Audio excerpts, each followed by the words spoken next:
cameraman पे थोड़ा side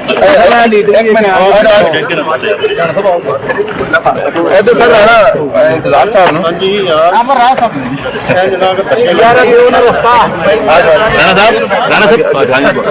पीछे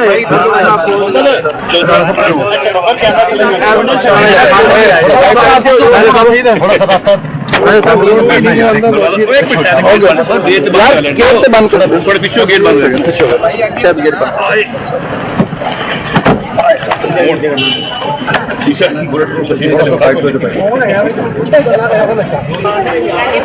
बुलेट प्रूफ है गाड़ी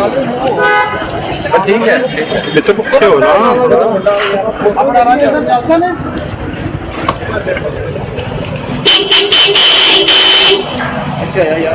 यानी कैसा शायद कर ले यार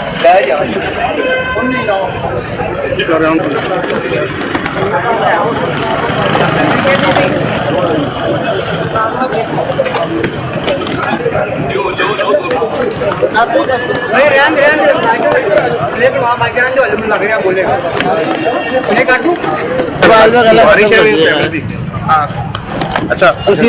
क्यों है अच्छा क्वेश्चन कर लें ये बताइएगा कि चौधरी साहब आज आए हैं उनकी तबीयत कैसी थी और